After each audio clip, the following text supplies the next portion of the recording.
Indian revised version IRV Telugu 2019 వాడుక భాష Bible నుంచి ఆదికాండము 11వ అధ్యాయము. అప్పుడు భూమిపై అందరూ ఒకే భాష మాట్లాడేవారు.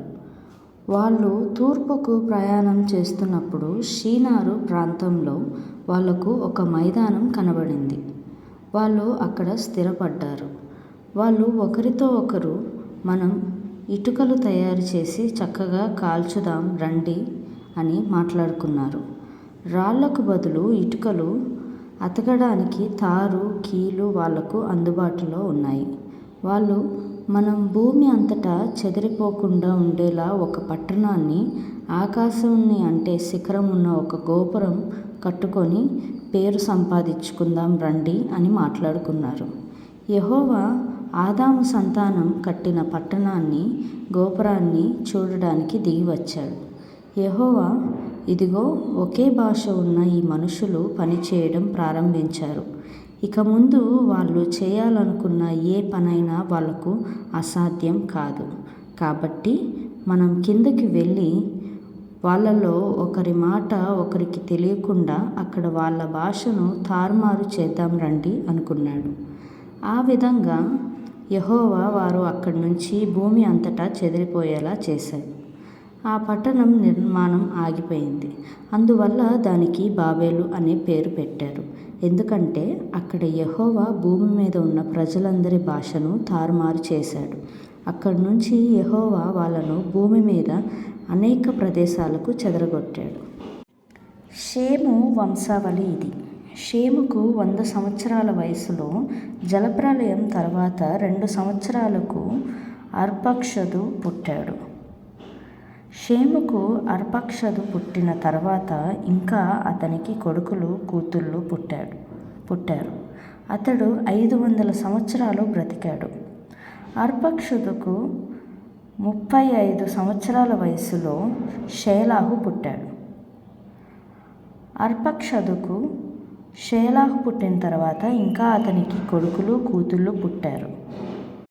అతడు 403 సంవత్సరాలు బ్రతికాడు. షేలాహుకు 30 సంవత్సరాల వయసులో ఏబేరు పుట్టాడు.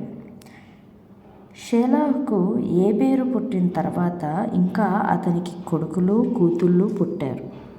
అతడు 403 సంవత్సరాలు బ్రతికాడు. ఏబేరుకు 34 సంవత్సరాల వయసులో పేలెగు పుట్టాడు. ఏబేరుకు పేలెగు పుట్టిన తర్వాత ఇంకా అతనికి కొడుకులు, కూతుళ్ళు పుట్టారు. అతడు 430 సంవత్సరాలు బ్రతికాడు. పేలెగుకు 30 సంవత్సరాల వయసులో రాయు పుట్టాడు. పేలెగుకు రాయు పుట్టిన తర్వాత ఇంకా అతనికి కొడుకులు, కూతుళ్ళు పుట్టారు. అతడు 209 సంవత్సరాలు బ్రతికాడు.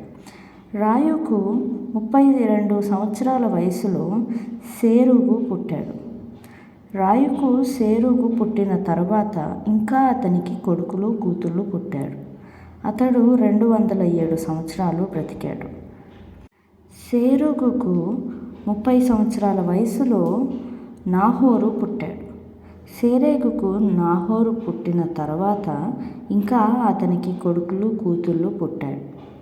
అతడు 200 సంవత్సరాలు బ్రతికాడు. నాహోరుకు 29 సంవత్సరాల వయసులో తేరాహు పుట్టాడు. నాహోరుకు తేరాహు పుట్టిన తర్వాత ఇంకా అతనికి కొడుకులు, కూతుళ్ళు పుట్టారు. అతడు 119 సంవత్సరాలు బ్రతికాడు. తేరాహుకు 70 సంవత్సరాల వయసులో అబ్రహాము, నాహోరు, హరానులు పుట్టారు. తేరాహు వంశావళి ఇది. తేరాహుకు అబ్రహాము, నాహోరు, హరానులు పుట్టారు. హరానుకు లోతు పుట్టాడు. హరాను తాను పుట్టిన ప్రదేశంలో ఊరు అనేక కల్దీయుల పట్టణంలో తన తండ్రి తేరాహు కంటే ముందే చనిపోయాడు. అబ్రహాము,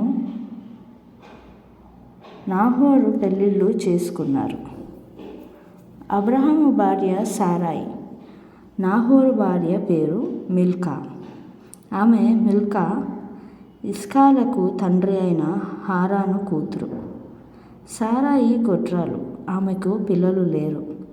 తేరాహు తన కొడుకు అబ్రహామును, తన మనుమడు హారాను కొడుకు లోతును, తన కోడలు సారాయిని తీసుకొని కనానుకు బయలుదేరి వెళ్ళాడు. ఊరు అనే కల్దీయుల పట్టణంలో నుంచి వాళ్ళతో పాటు బయలుదేరి హారాను వరకు వచ్చి అక్కడ నివాసం ఉన్నాడు. తేరాహు 205 సంవత్సరాలు బ్రతికి హారానులో చనిపోయాడు.